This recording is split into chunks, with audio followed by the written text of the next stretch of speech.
Imagine what it's like to arrange a party for the royals. My next guest has actually been in that scenario. Liz Taylor is a professional party planner. Good morning to you.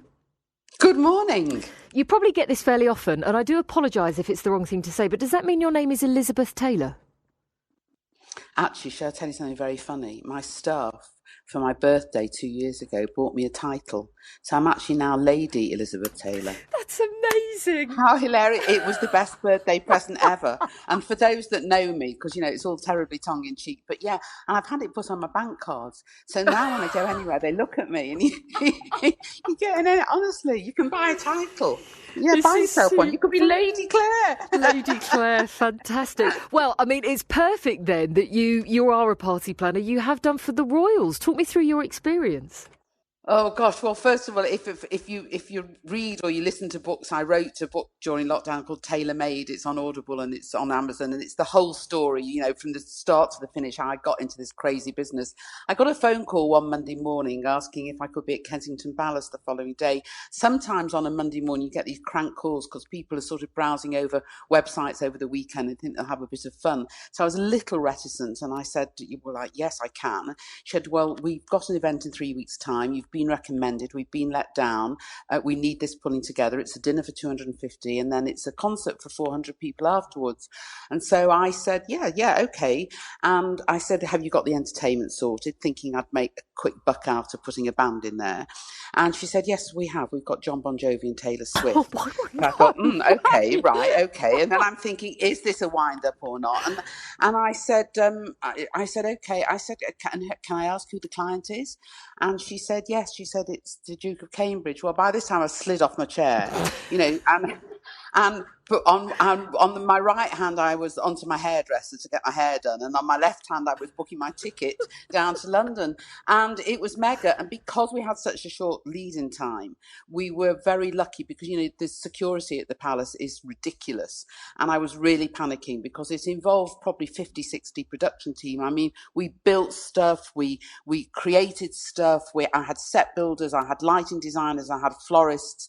It was probably one of the most challenging, pressurized moments that I've had, but never once did I think that I couldn't deliver. Yeah. And we did the dinner, and at the end of the dinner, we all go into the concert, and he's on the front row there, and he's quite a cheeky chap, and he's really, really lovely. And she was pregnant she wasn't there, the Duchess, and he got up and he sang on stage with John Bon Jovi and Taylor Swift, and it went viral, and it was just the best publicity that I could have ever had. So thank you, Prince William. Is that one of those pinch yourself moments when you have to stop and think, how on earth did I get here? Yes. And that's in the book. And that's why I really want the listeners to read the book, because I've had a few of those. You know, I've had with Gary Barlow, I've had with Robbie Williams, and they don't come easily.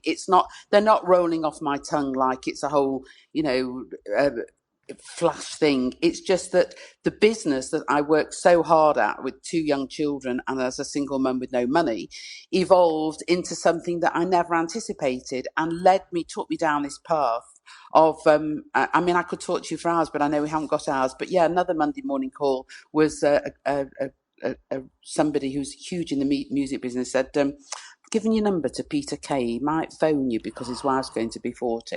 And I said, okay. Now, can you imagine, Claire, if somebody had phoned up and said, "Oh, is Peter Kay on the phone?" I'd have gone, yes, you know, get Whatever. lost. Yeah. You know? Yeah. And so, yeah, I've had some... Is it tough, though? Because there has to be a line, doesn't there, between what we obviously all want to hear from you. We want to hear the stories, the name drops, but you've also got to, at some level, protect your client, haven't you? Because they won't want everything being spoken about. No, and I wouldn't speak about everything. And they're only people that, you know, I've worked for a long time ago, and it's all with permission, obviously. I mean, I've done a lot of stuff and people, in fairness, you know, you develop these relationships, whether they're celebrity or non-celebrity. You develop relationships with people because you are producing one of the most important moments of their life, whether it be a 21st, a 16th, a 50th, a wedding, whatever it is. Gary Barlow and I have done numerous charity events together and raised huge amounts of money for child bereavement and for children in need. And, you know, he's happy to share that because both of us are privileged enough to be able to bring people on board to support us. And I've got a huge charity event at the end of the year where I'm looking to give 4 charities £250,000 each. That's a whole nother story. But I've used all my contacts and they've all come on board with it because you're giving something back. But for us now, this weekend, and obviously Claire could talk about myself for an hour and I don't think the listeners would want to hear that. But for us for the weekend, we've got, please read the book. For us for the weekend, everyone is feeling the pinch and everyone only wants to share this weekend with friends and family that they want to. You don't want the people that you have on your wedding list that you feel that you've got to ask, but you actually don't want them and you put them on table 13 and you face them to the toilet because you really don't want them there. And so it's how you spend your money. So get everyone together that you want. Ask them all to send in 6, 7 or 10 of their favourite songs and include the children because, you know, the 3-year-olds and 4-year-olds like Wheels on the Bus or whatever they want, and create your own Coronation playlist, which you'll keep forever. And get milk bottles and fill them with Prosecco and add a bit of blue Curacao and a bit of Kir and a bit of white coconut. And you've got your red, white and blue cocktails, which everyone is going to drink and toast to. And the kids can have mocktails. They can have blackcurrant. They can have their own coloured juices. Yeah. The Queen consorts come out with this great quiche.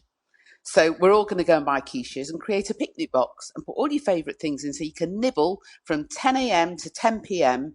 and no one's serving dinner. Everyone brings a plate to the party. You're listening to your favourite tracks and on Sunday night you're watching a concert. That for me is the perfect Coronation weekend. That's your day. Before you go, because I know you've got other stations to speak to, if there's one person you'd love to throw a party for, who's still on the list? Probably my ex-husband. I'd like to get him to spend the money. I'm going to leave it there. That's a superb answer. Lady Elizabeth Taylor, the party planner, whose book is, I'm a professional party planner. Read them. I mean, that is going to be quite the book. We've